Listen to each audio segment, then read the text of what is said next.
It's late at night, and I'm scrolling through my phone, checking for updates on Caitlin Clark, when I see a headline that stops me dead in my tracks. I rub my eyes, making sure I read it right. Did Iowa's head coach just call out the WNBA's gatekeeping? A deep sigh escapes me. Finally, someone just said it out loud. I lean back in my chair, shaking my head. We've all seen the subtle and not so subtle shots taken at Caitlin Clark all season long. But now, her former coach is calling it out for what it is. And her take? It might be the most refreshing thing I've heard all year. Welcome back to the channel, everyone. Swish here. A common theme in the 2024 WNBA season, the cold shoulder Caitlin Clark received from some former and veteran players. You would think a rookie setting records, breaking viewership numbers, and boosting the league's revenue would be celebrated, right? No. Instead, Clark's meteoric rise was met with skepticism, backhanded compliments, and a whole lot of wait your turn energy. Sound familiar? This is straight out of the Taylor Swift turned superstar playbook.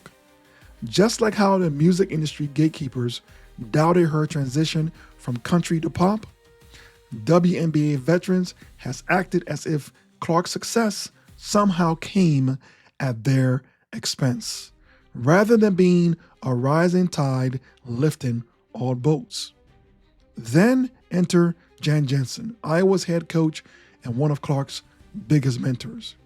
In a recent interview, she didn't hold back. There's, especially last year when Caitlin went to the next level, there was a lot of, the word gatekeeping came up a lot. People in that league, whether it was talking about media, players, whoever, saying, oh, you weren't here before, you can't talk about us now, you can't cover us now. But it was never like that when Caitlin was doing her thing here. It was always, hey, a rising tide lifts all boats. We want you here. We don't care if you weren't covering us before you. We want you here now. When you see things like that start to fill the air, just what are your thoughts? I think it's disappointing. I think really the evolution, right, is that's the process. And if you love what you do, whatever part of that process that you are, I believe that you want to enjoy it and you want to keep moving the needle, right, if you're in a public sport. I never quite understood that because it always takes something unique and special to kind of make folks double take, right?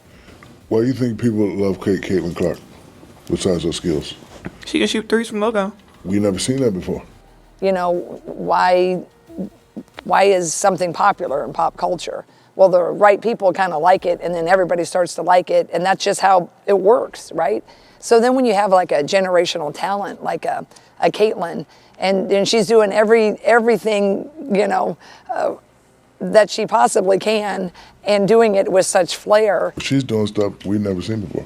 Never seen nobody do that on a consistent basis.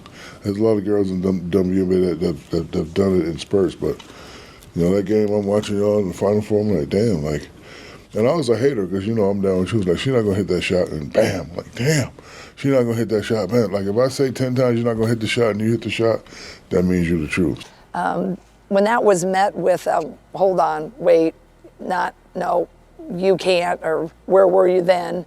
I just think it should have been so much gratitude. Hey, I'm glad you're here now. And I think it cast a light on what had happened before. So there were chances.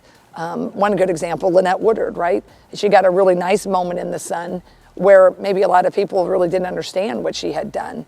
And I just think that's part of the evolution. She then dropped the truth bomb when she said, because it always takes something unique and special to kind of make folks make a double take, right?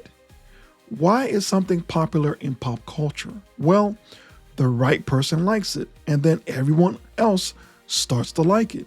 And that's how it works, right? That last part, that's the moment. She's absolutely right. This is not new. From Michael Jordan being frozen out by NBA vets in the 80s, to Patrick Mahomes being dismissed as a gimmick quarterback early in his career, the gatekeeping of greatness is a tale as old as time. So when a generational talent like Caitlin Clark arrives and shakes up the WNBA, why is the response from some circles, wait your turn, instead of thank you for pushing the game forward? Jensen had the same question. She said, and then when you have a generational talent like Caitlin Clark, and she's doing everything she can possibly do, and doing it with such flair, when that's met with hold on, wait, no, you can't, or where were you when? And that's the kicker. Instead of embracing her impact, certain players and analysts acted as if she hadn't earned her seat at the table. But here's the truth. She didn't need a seat at their table. She built her own. The numbers don't lie. The fans have spoken. Ratings have spoken. Sponsorships have spoken. The entire landscape of women's basketball has shifted since Clark's arrival. So, is the WNBA in the 2025 season finally ready to drop the gatekeeping and embrace the momentum known as Caitlin Clark? Or will history continue to repeat itself like we've seen in every other sport and industry? So, do you think Caitlin Clark's rise has been met with unnecessary gatekeeping? Why or why not?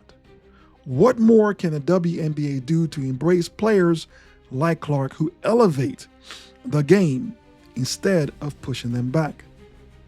Which other athletes in histories have faced similar resistance when rising to stardom? Drop your thoughts in the comments below and subscribe for more content like this. Until next time, keep ballin'.